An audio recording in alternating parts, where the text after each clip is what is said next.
It's Wednesday, March 26. In the headlines, Finance Minister Favour Williams says the opposition's economic proposals are not credible. In business news, Cygnus Real Estate Finance shares growth strategy. Regionally, China's state-run media network, CGTN, eyes future collaboration with the Caribbean. And in sports, Jamaica's Reggae Boys secure 2025 CONCACAF Gold Cup spot with a 3-0 win over St. Vincent and the Grenadines. This is the news on PBC Jamaica. I'm Simone Absalom Gale.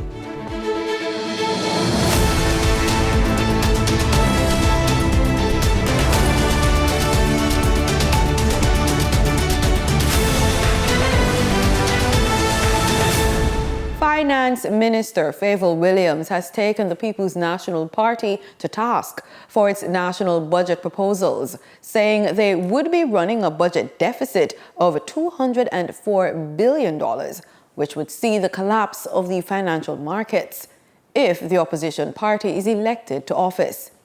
She posed her rebuttal while closing the 2025-2026 budget debate in Parliament on Tuesday. Minister Williams sharply criticized opposition leader Mark Golding and the People's National Party's spokesman on finance, Julian Robinson, for presenting proposals without outlining how they will be financed. The spokesman on finance put forward promises, but no costing. The leader of the opposition put forward more promises as well, but no costing. They also came with their recounting of history. Sadly, Madam Speaker, it did not include FinSAC and the long-lasting drag that the homegrown financial sector collapse has had on the Jamaican economy, even to this day. Minister Williams took issue with Mr. Golding's remarks on the National Housing Trust, which included promises to stop the annual extraction of $11.4 billion from the NHT to fund the budget, create a national disability fund, and increase the employer tax credit.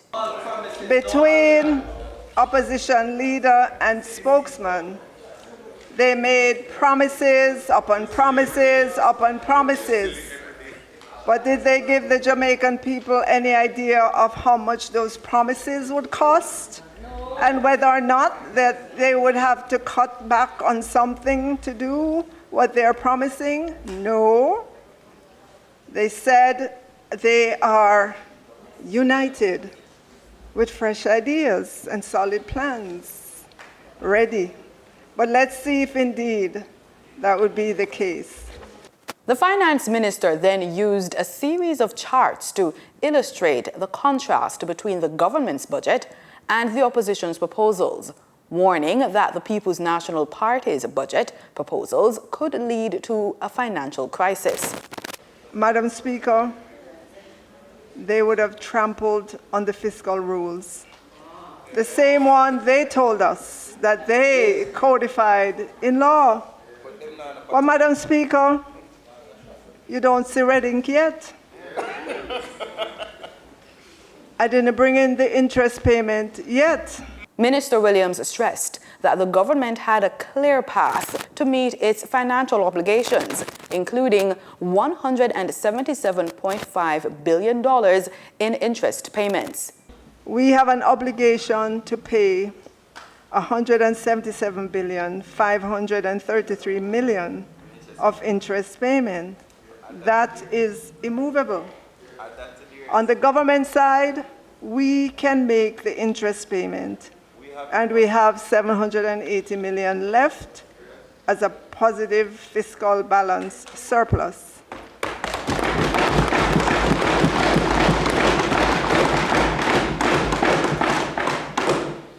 A small one, as I said when I opened the debate, but a surplus. And it sure beats the many years of deficit spending that the opposition had when they were in government.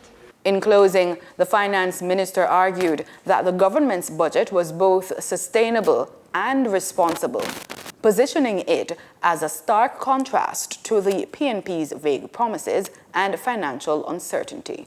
The National Housing Trust is calling on more developers to join its Developers Program, an initiative that provides land while developers handle financing, design, and approvals, all to help deliver more affordable homes for Jamaicans.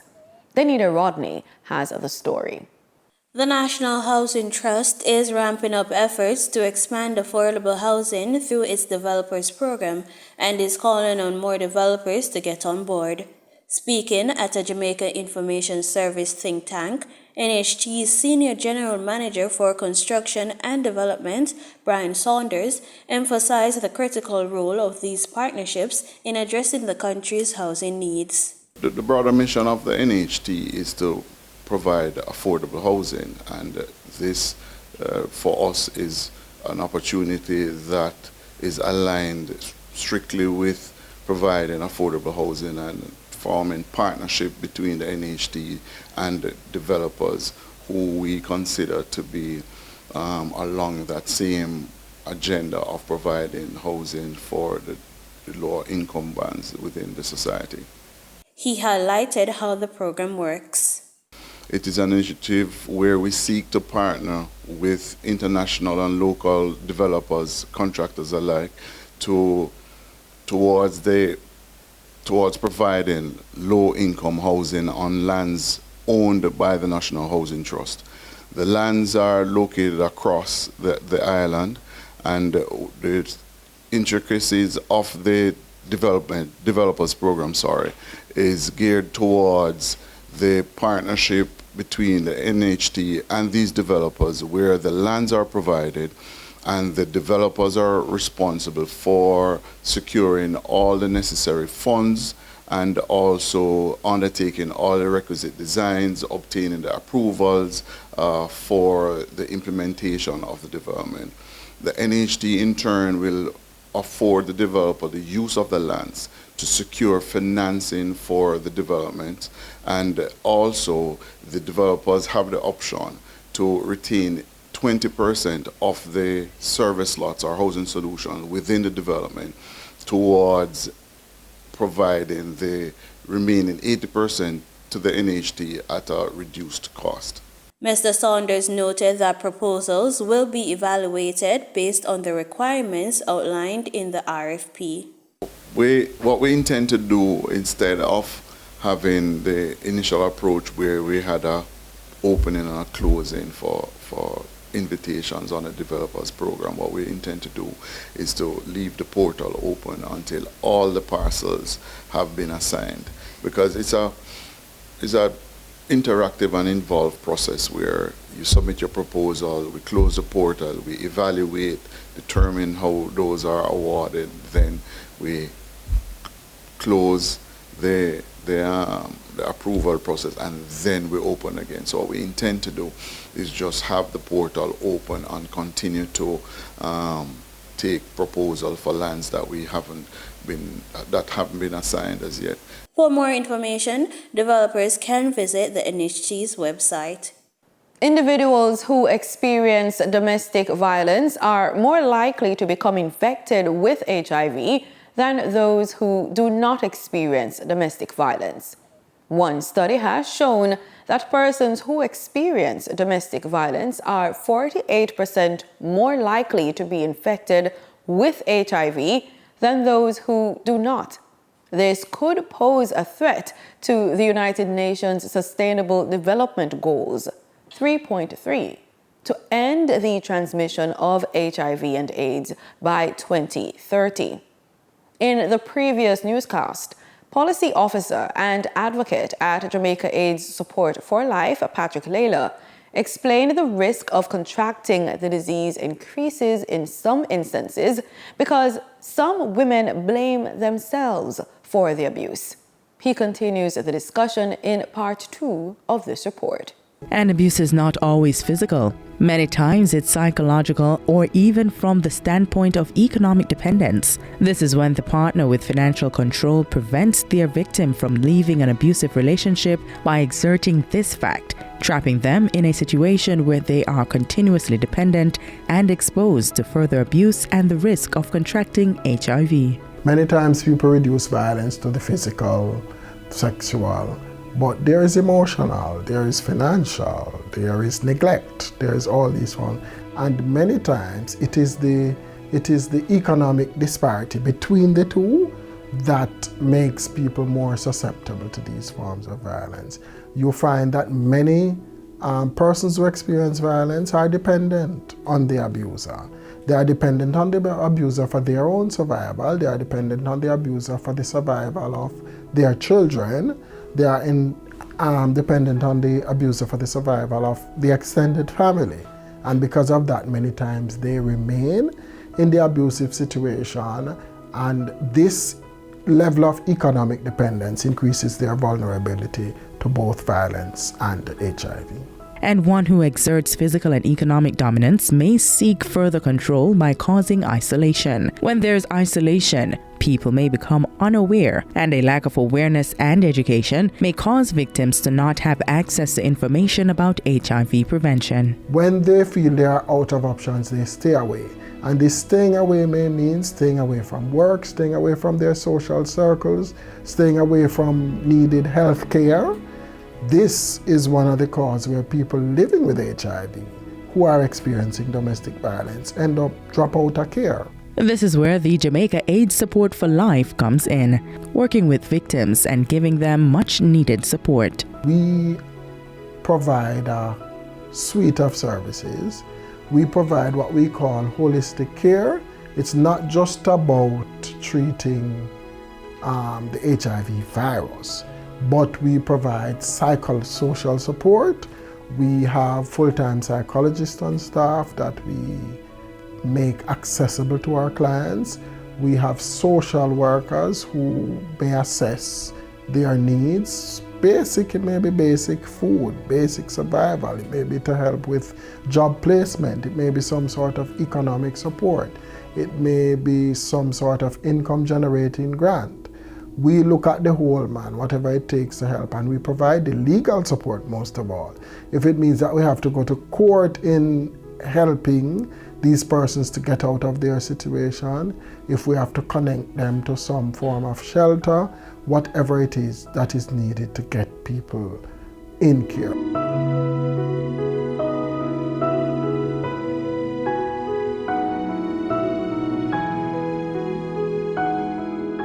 HIV is just one aspect of their life.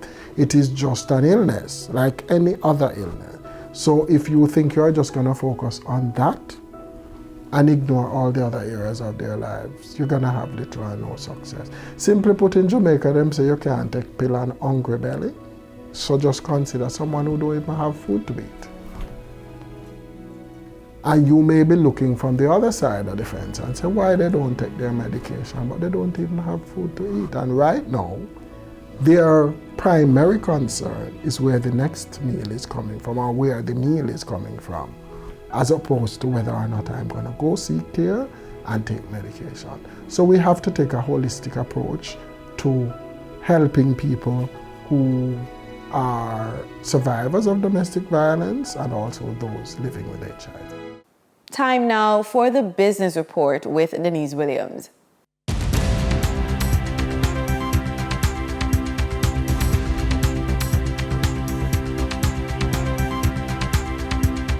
Welcome to today's business report. I'm Denise Williams, here to bring you the stories shaping the financial world and guiding your journey to smarter business decisions. Let's dive into the top headlines. Cygnus Real Estate Finance informed shareholders at last Thursday, March 2025, shareholders meeting of plans to undertake even more development projects. Jason Morris, Executive Vice President and Chief Investment Officer at Cygnus Credit Capital, the fund manager for Cygnus Real Estate Fund, highlighted some key strategic assets. These include the 55-acre Lakes Pen industrial asset into an industrial property and the 14-acre Miami Bay beach property slated for hospitality development. Currently completed, the One Belmont development is Cygnus Real Estate Finance flagship project. The over 78,000 square feet commercial building in New Kingston comprises 9 floors. According to Morris, Cygnus Real Estate has completed the development and secured tenancy for the property to generate lease income. At present, the company is making arrangements for part ownership of the building. The domination of artificial intelligence of the labor market has some sectors concerned that in 3 to 5 years, 60% of the jobs will be taken over by AI. Labor market research specialist Dr. Carolyn Hale explains how to overcome this impending challenge to your career in 3 strategic ways. AI is already here. A lot of companies, they don't even have personal assistants and stuff because AI can just write everything. There's a fear that persons are spending all this money in student loans in law schools and other professions, and AI will be able to do the work. There's a concern in the medical community that AI will be able to diagnose people and nobody's going to be willing to wait in the doctor's office anymore. So with all of these changes that are here right now, what do? Dr. Hale, solve the problem. All right. Well, first of all, let's ask AI, which is what I did. Let's ask ChatGPT. I asked ChatGPT what to do, and he gave me the answer. Okay, he said, first of all, you have to remember that it's not everything that AI can do. There's some people-centered things it can't do. People-centered. Yes. Okay. So one of the things that he suggested 3 things. You need to, first of all, look at the digital world, digital transformation. Right. So you need to actually do courses on AI to understand how it works, yes, and how you can use it to do different aspects of your life. So number 1, get training in AI. In AI. Okay. And also to become very familiar with the digital world, which most of us are. I mean, to some extent, we're not experts, but we know we can survive. The second thing is that to look at human-centered activities. So things like customer service, empathy. Now, we're not particularly strong on empathy here. Right, I don't really care about you. Yeah, well, you need to start caring, because if not, then we can digitize that and have AI do it. Okay. So empathy is a very, very important one. Critical thinking, problem solving, decision making, collaboration. Yes. All of those people skills are front and center in countering AI. Yes. And the third thing is to look at the industry. And figure out what aspects of the industry will be taken over by AI, and what are the other jobs that you can bring to the table that AI cannot achieve, but will enhance that particular job. So what you call just working alongside AI. So it's a cobot, they call it, right, sort of. For example, in the hospitality industry. Right. A lot of it in the hotels will become digitized. But then you also can learn the skills to manage the AI, and to improve the processes, collect the data. So data analytics based on what AI is digging up and showing you can also help you to improve product and to create innovation. Okay. So don't be afraid of it. So don't be afraid of AI, because you can go and take classes on AI. You can look at careers in which caring and empathy is very high, and then you can look at how do you work alongside AI in your current role. Yes. Thank you very much, Dr. Hale. You're welcome. For the trading period ending March 25, 2025, these were the most actively traded stocks. Toll road provider Trans-Jamaican Highway Limited, with 7,007,006 units traded, represented 24.90% of market sales volume. Real estate developer and beverage manufacturer Jamaican Teas Limited, with 4,243,169 units traded, representing 15.08% of market sales volume. Alternative energy provider Wigton Energy Limited, with 2,876,532 units traded, representing 10.22% of market sales volume. We now shift our focus to the Forex market rates set by the Bank of Jamaica. On March 25, 2025, the Bank of Jamaica reported US $74.72 million purchased and US $69.24 million sold by Forex traders. Forex traders earned $1.59 per dollar, selling the US at $157.82 and buying the US at $156.23. The Canadian dollar netted Forex traders $2.83 per transaction, with selling at $110.22 and buying at $107.39. The British pound yielded Forex traders $2.95 in profit, with selling at $201.68 and buying at $198.73. For our credit report tip of the day, some people take a proactive stance with their credit worthiness, planning ahead and preventing issues before they arise. Others take a reactive approach with credit, addressing the problems as they come. The good news, both can succeed with the right strategies. Winning strategies for proactive people include increasing credit limits strategically, but not overspending, paying off balances before the statement date to lower reported utilization. Now, winning strategies for reactive people, you could consider finding a debt consolidation option to simplify payments, or negotiating settlements with creditors to reduce outstanding balances. And that wraps up today's business report. I'm Denise Williams, reminding you that every financial decision is a step toward your future. Until next time, stay focused, stay informed, and keep striving for success. See you soon. In regional news, China's state-run media network CGTN has its sight set on the Caribbean for future expansion. TTT News' Daniel John has more. Also a very important region that we will be there. China Global Television Network, CGTN, is hoping to broaden its coverage to the Caribbean, reflecting the region's growing significance in the global news landscape. During a discussion on Thursday, when asked by TTT News about a possible collaboration with the Caribbean, Deputy Director of the Planning Center, Shen Xiaomen, said while the network currently lacks physical presence in the Caribbean, it has not ruled out establishing one in the future. Actually, we began to working on that, including find some correspondence in the region, and also we are covering more news from the region. Deputy Editor-in-Chief of CGTN, Kao assured that their team is prepared to respond to major events in the Caribbean, ensuring that the network maintains presence even without a dedicated office there. Our Washington Bureau, which now has around 200 expatriate local employees.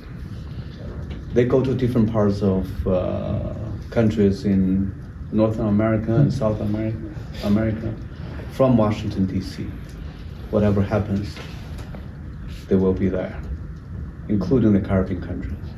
And Deputy Director of the Cultural Programs Department, Lee Bean, noted that influence does not only depend on the physical existence of an organization, but rather the overall impact one can make. CNN, BBC, they make noises in Africa, but we talk about facts. We don't make noises. We make, I think, influence. I think the important thing is one is to focus on content. What we are really talking about. We're talking about the facts. We don't talk about lies. CGTN, an international media organization launched in 2016, currently has 3 production centers in Nairobi, Kenya, Washington, D.C., and London, all staffed with international professionals from more than 50 countries. St. Lucia's Prime Minister Philip J. Pierre is raising concerns over proposed U.S. port fees on Chinese cargo ships. He says CARICOM leaders are actively discussing the potential impact, along with other key issues tied to President Donald Trump's latest trade and immigration policies. More in this HTS News report. There's something that's very, very frightening, which is shipping. Concerns are mounting over U.S. President Donald Trump's proposed port fees on Chinese container shipping vessels, which analysts warn could threaten the maritime industry and drive up the cost of living. Small island states, including St. Lucia, are bracing for potential economic fallout. Prime Minister Philip J. Pierre says high-level discussions on the matter have already begun. CARICOM ministers held a meeting, prime ministers, I was there. We held a meeting, a Zoom meeting on Friday, and that was a serious consideration. And it's very important that we inform the public of St. Lucia about these things, because we seem to believe that the cost of living is a function of the prime minister. We tend to very falsely pretend that the cost of living is a fault of the Prime Minister. The Prime Minister can reduce the cost of living. But I want to know, how can the Prime Minister influence the cost of shipping? Under Trump's proposal, Chinese vessel operators would be required to pay $1 million per U.S. port call, while Chinese-built vessels could face a $1.5 million fee per port visit. Additionally, any shipping line that has placed more than 50% of its new vessel orders with Chinese shipyards could incur a $1 million port entry fee. And that's a major issue. So that issue is going to be on the desk for discussion. As you know, the prime ministers a few prime ministers are meeting with the U.S. Secretary of State sometime this week, and that's going to be discussed. But it's a very, very serious issue. The Prime Minister has also confirmed that the United States immigration policy of deportation of undocumented immigrants includes St. Lucians. However, he emphasized that there is no mass migration, as only a small number of individuals will be repatriated. In sports, we get the ball rolling with football. Jamaica's Reggae Boys sealed their spot in the 2025 CONCACAF Gold Cup with a dominant 3-0 victory over St. Vincent and the Grenadines at Sabina Park on Tuesday. The win gave them a 4-1 aggregate score on the 2-leg qualifying tie. Warner Brown opened the scoring in the 27th minute, while Andrew Johnson's own goal just before the final whistle made it 2-0. Ronaldo Cephas then ensured Jamaica's Gold Cup qualification with a goal in added time. Reggae Boys head coach Steve McLaren praised his team's performance, stating, quote, "The game management from the boys was excellent. From back to front, we controlled it. We upped the tempo when we needed to." End quote. And on to the tracks with athletics. Sabrina Dockery of Lacovia High School made an impressive statement in her first year at the Issa Grace Kennedy Boys and Girls Athletics Championships, securing a dominant win in the class 100 meters on Tuesday's opening day. Dockery clocked a remarkable 11.12 seconds to claim victory in her first round race at the 115th staging of the championships at the National Stadium. Edwin Allen's Joni Armstrong and Homewood Technical's Daniela Lewis finished behind Dockery, both recording times of 11.59 seconds, while another Homewood athlete, Kiara Meikle, crossed the line in 11.61 seconds. The first final of the championships, the boys' Class 2 long jump, is set for Wednesday at 1:10 p.m. Wednesday's schedule also includes a semi-finals and finals of the boys and girls 100-meter events across all classes. The opening 100 meters semi-final for girls Class 4 is scheduled to begin at 4 p.m. The first 100 meters final will start at 7:45 p.m. The 1500 meters final will also be contested today. And that's the news on PBCJ. Thanks so much for watching.